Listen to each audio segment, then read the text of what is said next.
फिर उसके शरीर के मतलब एक एक हिस्से में एक भी हिस्सा ऐसा बाकी नहीं था कि जहाँ ड्रग्स के इंजेक्शन नहीं दिए हुए थे। ड्रग्स दिए जाते ड्रग्स के इंजेक्शन उसको दिए जाते थे कंपलसरी, और उसके साथ में इतनी मारपीट होती थी जिसकी कोई सीमा नहीं थी।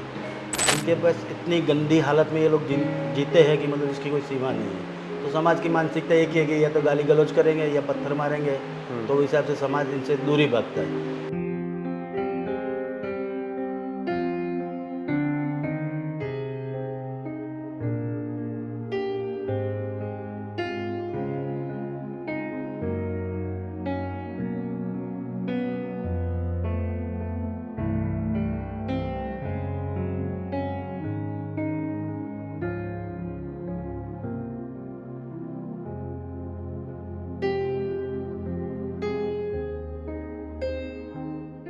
मैं हूँ केयूर कड़िया। तो आज जो सब्जेक्ट के ऊपर हम बात करने वाले हैं वो थोड़ा सेंसिटिव है। मैं धन्यवाद करना चाहूँगा रमेश तन्ना सर का कि इन्होंने ये स्टोरी अपनी बुक में लिखी है। उनकी बुक में एक महिला के बारे में लिखा गया था कि जो गुजरात में आके वो अपना करियर सेट करना चाहती थी, लेकिन हादसे ऐसे हुए उनको ड्रग्स के इंजेक्शन दिए जाते थे गुजरात में। वो जो बहन थी वो इधर आई थी अपना करियर सेट करने। उनकी हर एक बॉडी पे, उनकी पूरे शरीर के इतनी सी भी जगह नहीं बची है जहाँ पे उनको ड्रग्स ना दिया गया हो। ये तो सिर्फ एक स्टोरी है। बाद में वो रेस्क्यू किए जाते हैं इस संस्था के द्वारा। इस संस्था में उनको रेस्क्यू, बाद में उनको रिकवर किया जाता है। ऐसे ही यहाँ पे 200 महिलाएं हैं। जो संस्था के बारे में बात करने वाला है वो 4 से 5 साल से वर्क कर रहे हैं। सैल्यूट है उनको कि ऐसा वर्क करते हैं। संस्था का नाम है जय अम्बे मंदबुद्धि महिला समाज सेवा ट्रस्ट। हमारे साथ है अशोक भाई। उनसे बात करेंगे हम कि ये संस्था कैसे आपने स्टार्ट की। तो सर आप बताइए कि कैसे आपको ये विचार आया और कैसे ये हुआ। ये विचार तो क्या मतलब पहले 10-12 साल से मेरे को ये शौक ही था। तो हमारी 4-5 जन की ग्रुप था हमारा। तो कंपनी मतलब बाल्टी, नहाने का सामान, कैंची वगैरह सब लेके 200-300 किलोमीटर हम राउंड लगाते थे हाईवे पे। और जहाँ पे भी मेल पेशेंट दिखते थे तो उनको बाल दाढ़ी नहलाने का, साफ़ सफाई करने का बस ये एक शौक़ लगा था। तो मतलब रोज़ 8-10 पेशेंट महीने 1-2 बार राउंड में निकलते थे। 8-10 पेशेंट को हम नहला धुला के ये सब करते थे रिकवर। तो सर ये आपने शुरुआत वहाँ से की। शुरुआत बहुत टफ थी। हमारे यहाँ पे एक पड़ोस का गांव था, नरसिंहपुर के पटेल की लड़की थी। तो वो 100% मेंटल रिटायर्ड हो गई। उसके लिए हमने बहुत सारे एनजीओ में ट्राई भी किया, लेकिन उसको भी रखने के लिए तैयार नहीं था। 2-2.5 महीने बैठ के मार्केट में घूमी, फिर वो कहाँ मिस हो गई, कौन उसको उठा के लेके गया, उसका क्या हुआ होगा वो ऊपर वाले को मालूम है। बस वही एक हादसा एक ऐसा बना कि जो मेरे दिमाग में मतलब ठस गया कि अब ऐसी बहनों के लिए कुछ करना चाहिए। कितने साल से कर रहे हो आप? बस ये आज 6 साल पूरा हो रहा है और हमारा। 4 साल, हम 6 साल लकी है पूरा हो कि गया। हाँ, अब 6 आज ही साल का आए हमारी हैं। 6th एनिवर्सरी पूरी तो हुई ये है। पूरा संस्था है। हम ऑफिस में जाएंगे, बिफोर आफ्टर के फ़ोटोज़ देखेंगे तो आपको पता चलेगा कि कैसे लोग यहाँ पे आते हैं, उसके बाद कैसे रेस्क्यू किया जाता है। That is very important. तो पहले वो देखते हैं ओके, सर। ओके। कौन सी कंडीशन में पेशेंट आया हुआ है, ये मेल पेशेंट है, ये फीमेल पेशेंट है। यहाँ लाने के बाद में पेशेंट की कंडीशन इस तरह से होती है। ये जो महिला है लगभग यहाँ से 250 किलोमीटर दूर थी। मैं खुद रेस्क्यू करने गया था लगभग 5 साल पहले। ये इसके सिर के ऊपर सब मतलब बाल है। 7 साल से मतलब इसका नहाना धोना वगैरह सब बनता है। रोड के साइड में एक गटर में बैठी हुई थी। और आज की तारीख में भी महिला इस तरह से, ये पैर, सिर, हाथ वगैरह में कीड़े पड़े हुए होते हैं। ऐसी महिलाओं हमारे पास आती है। जेंट्स पेशेंट भी आते हैं, मेल पेशेंट भी आते हैं। बस ऊपर वाला की दया से सब अच्छा चल रहा है, ठीक करते हैं। जहाँ से मैं आया हूँ ये मेरे लिए एक्सेप्ट करना कि गुजरात में ऐसा होता है। जैसे कि मैंने वो बुक में पढ़ा था, जगत बेद की मैंने स्टोरी सुनी थी। वो थोड़ा वो एक्सेप्ट करना मुश्किल है हाँ, वो गुजरात में। एक्सेप्ट करना मुश्किल है, लेकिन ये हकीकत है। बराबर। कैसा भी होता ये है। एक पूरा विषय मतलब पूरा सब्जेक्ट ही अलग है। मतलब ये कम्युनिटी को मतलब समाज ऑलरेडी तिरस्कृत ही है, समाज से तिरस्कृत कम्युनिटी है। मतलब इनसे समाज दूरी भागता है। मतलब कहने का मतलब इनके पास इतनी गंदी हालत में ये लोग जीते हैं कि मतलब इसकी कोई सीमा नहीं है। तो समाज की मानसिकता एक ही है कि या तो गाली गलौज करेंगे या पत्थर मारेंगे, तो उस हिसाब से समाज इनसे दूर ही भागता है। लेकिन अगर इनके लिए पूरी निष्ठा और पूरी प्रामाणिकता से काम किया जाए तो समाज आँख बंद करके डोनेशन देता है और समाज के हिसाब से पूरी संस्था 257 व्यक्तियों का पूरा करना, 2 टाइम चाय नाश्ता, 2 टाइम खाना, इनकी साइट्रिक मेडिसिन वगैरह, मतलब हर चीज़ की मतलब फैसिलिटी हम इनको दे रहे हैं। ये सब सिर्फ और सिर्फ समाज के डोनेशन ऊपर ही डिपेंड है। सर लेकिन मैं वो भी जानना चाहता हूँ कि जैसे कि हमने जगत बहन की सुना, आप जगत बहन की एक बार आप बताइए कि इनको जगत कैसे बहन की स्टोरी मतलब ऐसी है, मतलब कुछ अलग ही है इसकी तो। वापस ये तो मेंटल रिटार्ड थी ही नहीं, मतलब नेपाल से जॉब करने के लिए यहाँ आई थी अहमदाबाद। अहमदाबाद कोई गैंग के हाथ में किडनैप हो गई। फिर उसके शरीर के मतलब एक एक हिस्से में एक भी हिस्सा ऐसा बाकी नहीं था कि जहाँ ड्रग्स के इंजेक्शन नहीं दिए हुए थे। ड्रग्स दिए जाते ड्रग्स के इंजेक्शन उसको दिए जाते थे कंपलसरी, और उसके साथ में इतनी मारपीट होती थी जिसकी कोई सीमा नहीं थी। फिर अचानक एक दिन वो वहाँ से भाग गई। रात को 1 बजे जमालपुर समथिंग मुस्लिम महल्ले में वो गई, उनके घर पे दरवाज़ा खटखटाया तो उन्होंने लेडी देखी। फिर 100 नंबर पे कॉल किया, कागड़ा पीस पुलिस स्टेशन उधर गाड़ी गई 100 नंबर से। उन्होंने सुबह में सिविल में रिफ़ेर किया, सिविल वालों ने मेंटल रिटायर्ड लिख के दे दिया, जबकि उसके बाद उसका खुद का पासपोर्ट और आईडी कार्ड था। अगर पुलिस भी चाहती थी मतलब उसका वो एड्रेस फाइंड आउट कर सकती थी। फिर दूसरे दिन हमारे यहाँ एनजीओ में लेके आए पुलिस वाले, कागड़ा पुलिस स्टेशन के पेशेंट को हमारे यहाँ पे लेके आए। फिर 8 बजे मैं वहाँ पे गया, सुबह दुकान खोलने के पहले मैं ऑलवेज वहीं जाता हूँ। पहले ये सब हमारे लिए प्रभु जी है, तो इनके हम दर्शन कर लेते तो फिर अच्छा धंधा भी अच्छा चलता है। फिर मेरे को मालूम पड़ा कि ये पेशेंट नेपाल का है। फिर 9:30 बजे मैं एक चाइनीज़ वाले को लेके गया, तो उसको मतलब वो जो चाइनीज़ लैंग्वेज में बातचीत की तो फिर इसको जो समझ में आया, तो फिर इसने तुरंत उसकी बहन का नंबर दिया, मेरे मोबाइल से इसकी बहन से के साथ में बात करवाई, और फिर धीरे धीरे 1 महीने 1.5 महीने के अंदर ये बिल्कुल नॉर्मल हो गई। और अभी लगभग 4 सवा 4 साल से यहीं पे जॉब करती है। वो पूरी रेस्क्यू हो गए? हाँ, पूरी रेस्क्यू, वो रिकवर भी हो गए? रिकवर पूरी 100% रिकवर हो गई। अभी हमारा मेडिकल का पूरा कामकाज ही वो संभालती है। और 4 साल से वो ऐसा बता रहे कि ये संस्था ने मेरे को पुनर्जन्म दिया है, तो ये संस्था के लिए मैं कुछ करूँ। तो बस इधर 4 सवा 4 साल से इधर ही जॉब करती है। अच्छा है। तो मैम अभी क्या चल रहा है यहाँ पे? अभी दवाई निकल रही। दवाई हाँ, कितने टाइम आप देते हो? 2 टाइम, सुबह में और शाम को। आपको ये वर्क करके कैसा लग रहा है? अच्छा लगता है।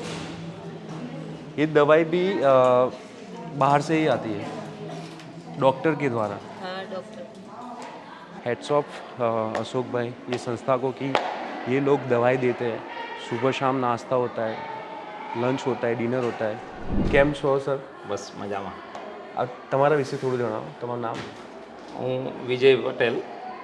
મારું વતન અહીંથી 17 કિલોમીટર દૂર થવાદલાટ છે અને શિક્ષણ વ્યવસાય સાથે સંકળાયેલો છું. બસ અહીંયા અશોક કાકાની પ્રેરણાથી એમની પાછળ ધીમે ધીમે ચાલીએ છીએ. કેવા કેવા રેસ્ક્યુ તમે કરેલ? રેસ્ક્યુ એકચ્યુઅલી થાય અને એ બહેનોને જે પરિવર્તન મળે એમને અહીં આવ્યા પછી, એમનું જે નવું જીવન મળે છે, બસ એનાથી ખૂબ આનંદ થાય છે.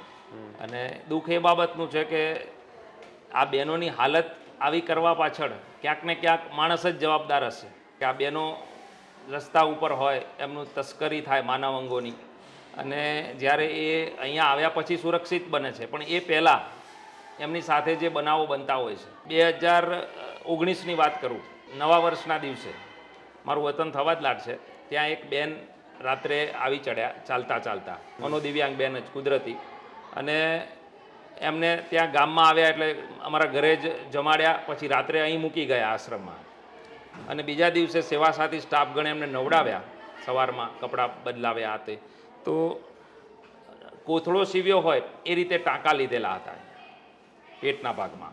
એ વખતે દિવાળીનો સમય હતો એટલે બધી હોસ્પિટલો બંધ હતી. એટલે પછી અશોક કાકાને સંસ્થાએ હિંમતનગર સિવિલમાં બેનને મોકલ્યા ચેકિંગ માટે. તકલીફ ખૂબ હતી એમને, તો એક કિડની એમની કાઢેલી છે.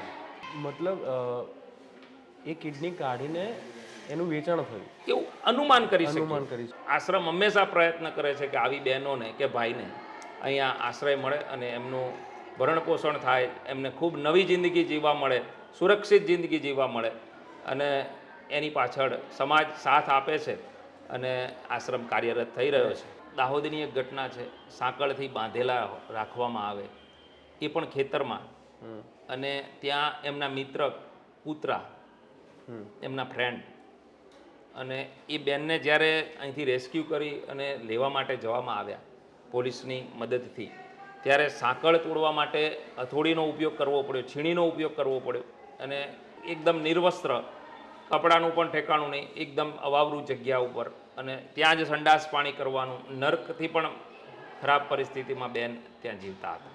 અને અહીંયા એમ જ્યારે લાવવામાં આવે ત્યારે કૂતરા રડતા હતા, પણ માણસોને કોઈ જાતનું દુઃખ થતું નહોતું. એક જગ્યાએ એવું પણ સાંભળ્યું હતું, પહેલેથી મનોદિવ્યાંગ જ હતા એ બેન, લોકો જે હવસના ભૂખ્યા હોય છે એ લોકો એ મનોદિવ્યાંગ બેનને એના ઉપર યૌન શોષણ થયું. યૌન શોષણ થયા પછી એ બેન પ્રેગ્નેન્ટ થઈ. એ બેન મનોદિવ્યાંગ હતા એટલે એમને ખ્યાલ જ નથી કે શું થઈ રહ્યું છે એમના. અને 9 મહિના પછી એમની કોઈ સંભાળ ના થઈ તો એ રહ્યા ઓફ થઈ ગયા. જી, આ તો એવા કેટલા કિસ્સા બનતા હશે. અમારે એક પહેલી પેશન્ટ હતી મિથુન કરીને, એનું નામ અમે મિથુન રાખ્યો હતો. એટલી બધી ડેન્જર હતી ને કે જેને કોઈ માપ ન થાય એમ, એટલી બધી ડેન્જર, બાંધવા પડે એને સાંકળથી. અને એ પેશન્ટ 30 વર્ષે ઘેર ગયો, ઝારખંડ રાજ્યનો દુમકા ડિસ્ટ્રિક્ટ, રિકવર થઈને 30 વર્ષે ઘેર. અને એને કેવી રીતે ત્યાંથી કાઢ્યા હતા? હા, એને મતલબ આજ બસ માનસિક સ્થિતિ બગડી એટલે એને ડાયન તરીકે, મતલબ ડાકણ, આપણી ગુજરાતી ભાષામાં ડાકણ કહેવાય, એને ડાયન તરીકે મતલબ ઘરમાંથી બહાર કાઢી મૂકી. કે વખતે આખો ગામ એક થઈને મારે એને પથ્થર મારીને દૂર બગાડે. એનો પરિવાર પણ આવી ગયો એમાં, એટલે કંટાળી ગયા ત્યાંથી અને પછી નીકળી ગયા, મગજ અસ્થિર થઈ ગયું એને. એટલે આ રસોડું છે ને? હા, રસોડું કિચન છે. તો કેટલા ટાઈમ? 3 ટાઈમ? 2 ટાઈમ જમવાનું, 2 ટાઈમ ચા નાસ્તો. બપોરે ચા બિસ્કિટ કે ગમે તે, ક્યારેક દાબેલી હોય, સમોસા હોય, વડાપાવ હોય. આજે પેલા અમેરિકન મકાઈ હતી, ઉપરવાળો બધું મેનેજ કરે અને જોરદાર મહેનત કરે છે. વોશિંગ એરિયામાં એક સાથે 150 જોડી કપડાં ધોવાઈ જાય. 150 જોડી. નહીં તો અમારા કપડાં ધોઈ ધોઈને સ્ટાફ થાકી જાય. તો શરૂઆતના સંસ્થામાં આ બધું ના હોય ત્યારે તો ઘણી તકલીફ પડે. હા, ઘણી તકલીફ પડે. પણ એ ટાઈમ પેશન્ટ પણ ઓછા હતા ને. અમારી સંસ્થાનું નામ જય મદબુદ્ધિ મહિલા સમાજ સેવા ટ્રસ્ટ, બાયડ, પ્રાંત કચેરી, સ્વામિનારાયણ મંદિરની પાસે, જિલ્લા અરવલ્લી, ગુજરાત, 383325 પિનકોડ નંબર. આપને સંસ્થા વિશે કોઈ પણ માહિતી જોતી હોય તો 6351 1392 49 ઉપર કોલ કરીને આપ માહિતી લઈ શકો છો. આપને યોગ્ય દાન, આપનો દાન 100% આશ્રમની બહેનો માટે જ ઉપયોગ થાય એ અમારો પૂરો પ્રયત્ન રહે છે. જય અંબે, જય ભારત.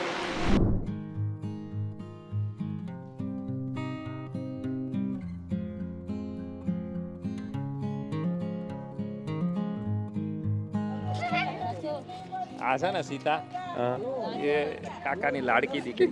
એવું તો બધી હરખી જ છે એમના માટે, પણ આ જુદો ભાવ. કોણ છે આ? પપ્પા મને પીઆઈપી કરે ને દીકતા બી આપે. શું આપે? પીઆઈપી કરે મને. પછી શું કરે? मुझे छोड़ के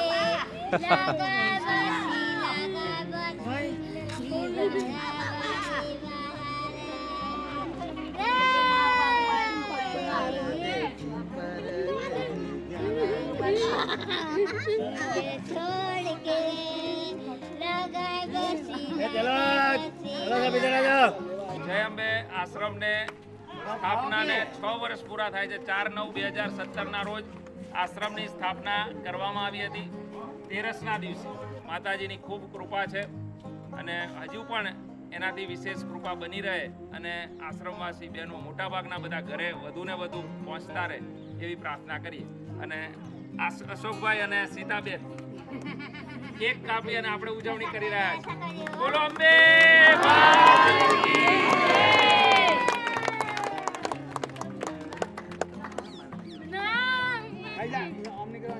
અરે વાહ.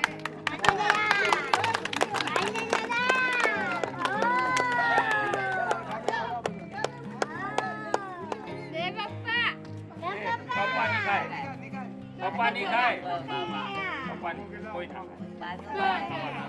ખાય. બાને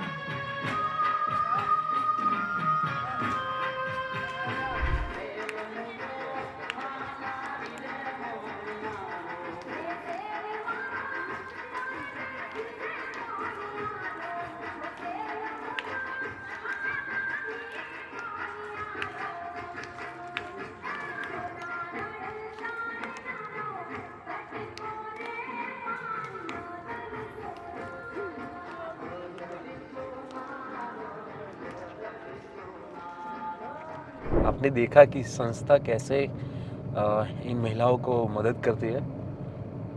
आपने विजय भाई से, अशोक भाई से सब जाना कि कैसे कैसे महिलाएं आती है यहाँ पे।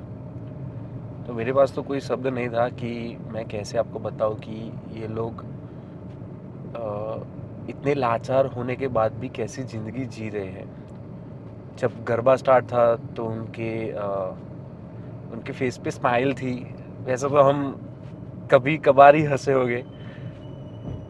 वो एक महिला थी, वो गीत गा रही थी। वो एक सीता नाम की लड़की थी, वो अशोक भाई को पापा बुला रही थी।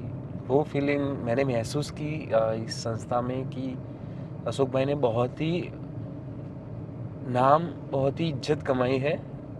सबसे ज़्यादा हैप्पीनेस कमाई है इन्होंने।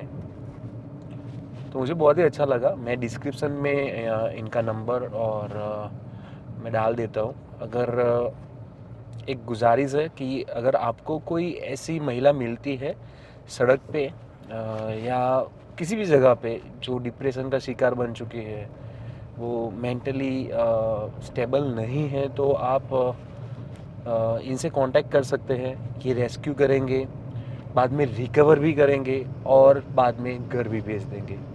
100% चांसेस होते हैं रिकवर होने के। तो आप एटलीस्ट कॉल कर सकते हैं हम कि आपका एक कॉल इनकी ज़िंदगी फिर से रिकवर, फिर से पुनर्जन्म दे देगा। तो मैं आपको डिस्क्रिप्शन में कांटेक्ट नंबर और नाम भी डाल देता हूँ।